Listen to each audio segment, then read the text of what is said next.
இறைவனை தேடினேன், இருக்குமிடம் தெரியவில்லை. இதயத்தை தேடினேன், கண்களுக்கு புலப்படவில்லை.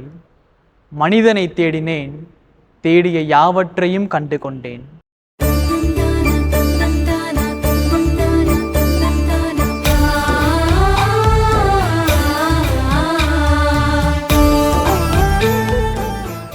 இஸ்ராயல் மக்களுக்கு மோயிசன் கொடுத்த அந்த 10 கட்டளைகளை தங்களது விருப்பத்திற்கு இணங்க, தங்களது வசதிகளுக்கு ஏற்ப 613 கட்டளைகளாக, அவற்றில் 245 கட்டளைகளை செய்ய வேண்டுமெனவும் 375 கட்டளைகளை செய்யக்கூடாதவை எனவும் அவர்கள் பிரித்து வைத்திருந்தார்கள்.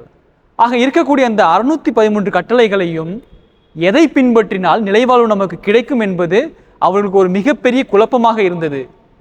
ஆக அப்படிப்பட்ட ஒரு குழப்பத்தை தீர்த்து கொள்ளவும், இயேசுவின் போதனைகளை கேட்டு அவரை சோதித்தறியவும் அவரை நோக்கி எழுப்பப்பட்ட கேள்விதான் இந்த திருச்சட்ட அறிஞரின் கேள்வி.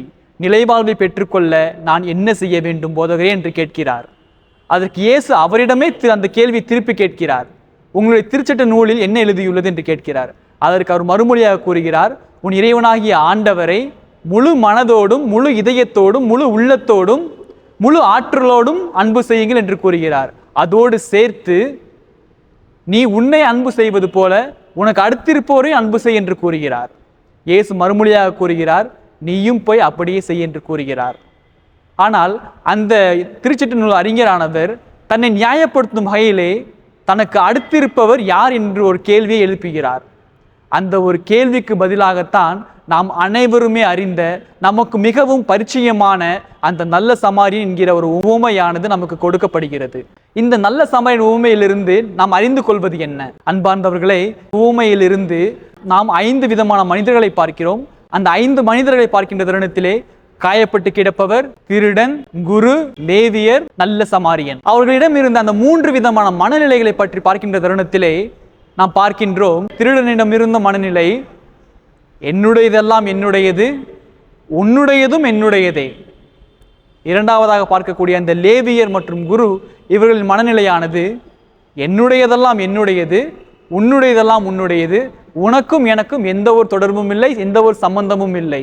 மூன்றாவதாக நாம் பார்க்கக்கூடிய அந்த சமாரியனின் மனநிலையானது, என்னுடையது என்னுடையது, என்னுடையது உன்னுடையதையும் கூடதாக இருக்கும் என்று கூறுகிறார். அன்பார்ந்தவர்களே, இந்த ஒரு உவமையை நாம் 2 விதங்களில் பார்க்கலாம்.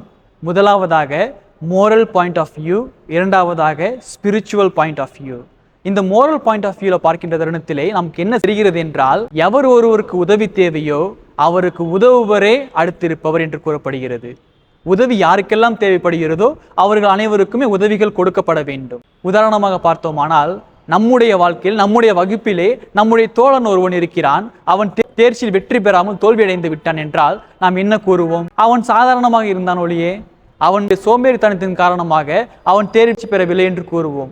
அதேதான் இங்கும் நடக்கிறது. அந்த எருசலேமிலிருந்து எரிகோவுக்கு செல்கின்ற அந்த வழியானது ஒரு வணிக மையம். அந்த எருசலேமிலிருந்து எரிகோவுக்கு செல்லக்கூடிய அந்த வழியானது ஒரு காட்டுப்பாங்கான பகுதி, முட்புதர்கள் அதிகம் இருக்கக்கூடிய பகுதி, திருடர்கள் அனைவருமே வசிக்கக்கூடிய ஒரு இடமாக கருதப்பட்டது.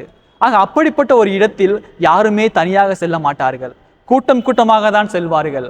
ஆக அதை அறிந்திருந்த பிறகும் இந்த மனிதர் தனியாக சென்றது முதல் தவறு.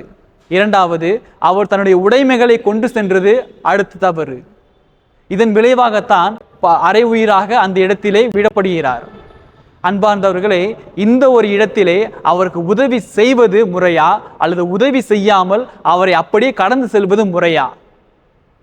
சிந்தித்து பார்த்தோமானால் அந்த மனிதருக்குரிய தண்டனை அவருக்கு கிடைத்து விட்டது என்று நாம் அனைவருமே கூறலாம்.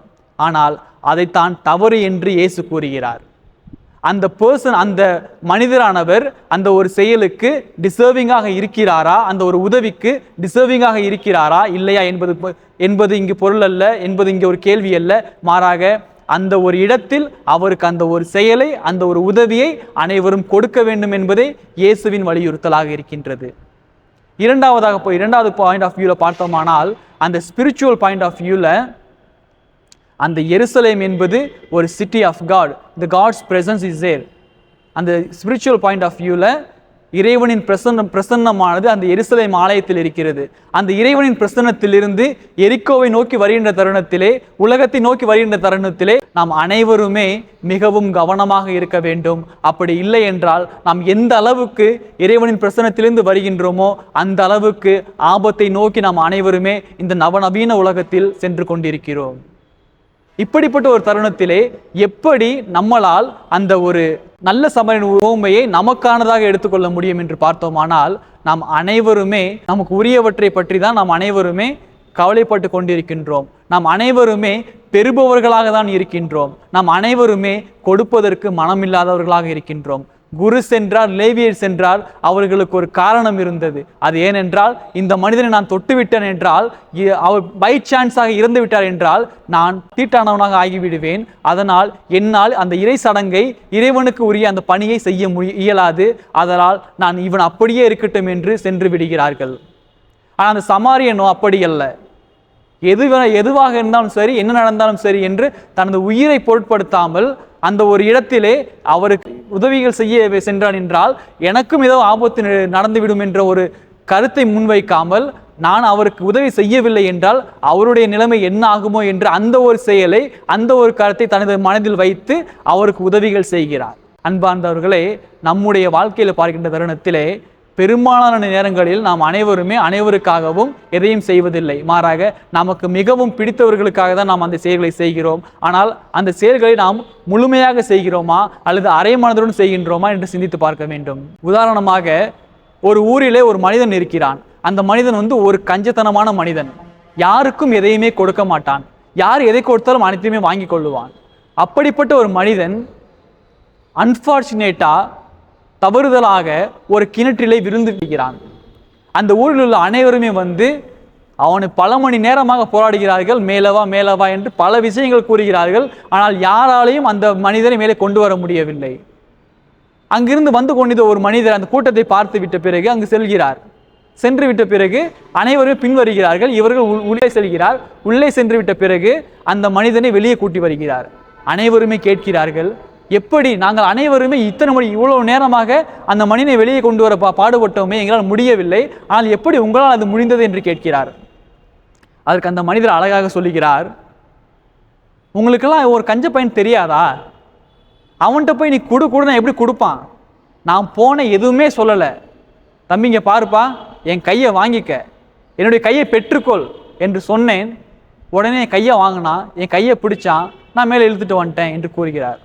அன்பார்ந்தவர்களே, பெரும்பாலான நேரங்களில் நம்முடைய வாழ்க்கையில் இந்த ஒரு கஞ்ச மனிதனை போலத்தான் இருக்கிறோம். யார் எதை கொடுத்தாலும் வாங்கிக் கொள்கிறோம். ஆனால் நம்மிடமிருந்து எதையாவது கொடுக்க வேண்டும் என்றால் நாம் ஒரு முறைக்கு பல முறைகள் யோசிக்கின்றோம். இன்று நம்மை பார்த்து இயேசு கேட்கிறார், அன்று காயினானவன் என்னுடைய சகோதரன் ஆபேலுக்கு நான் என்ன ஒரு காவலாளியா என்று கேட்ட கேள்விக்கு இன்றைய வாசகங்கள் வழியாக, இந்த ஊமையின் வழியாக இயேசு பதில் கூறுகிறார், ஆம், நீ உன்னுடைய சகோதரனின் காவலாளிதான், you are your brother's keeper என்று கூறுகிறார். அன்பார்ந்தவர்களே, நாம் நம்முடைய சகோதர சகோதரிகளின் காவலாளியாக இருக்க விரும்புகிறோமா? அப்படிப்பட்ட ஒரு எண்ணத்தை ஏற்றுக்கொள்ள விரும்புகிறோமா என்று சிந்தித்து பார்க்க வேண்டும். நமக்கு அடுத்திருப்பவர் என்னவாக இருந்தாலும் சரி, அந்த உதவி அவருக்கு டிசர்விங்காக இருக்கிறதா இல்லையா என்று பார்க்காமல் அந்த உதவியை நாம் அவருக்கு செய்கின்றோமா என்று பார்க்க வேண்டும். அப்படிப்பட்ட ஒரு செயலுக்கு நம்மை நாமே முற்படுத்துவோம்.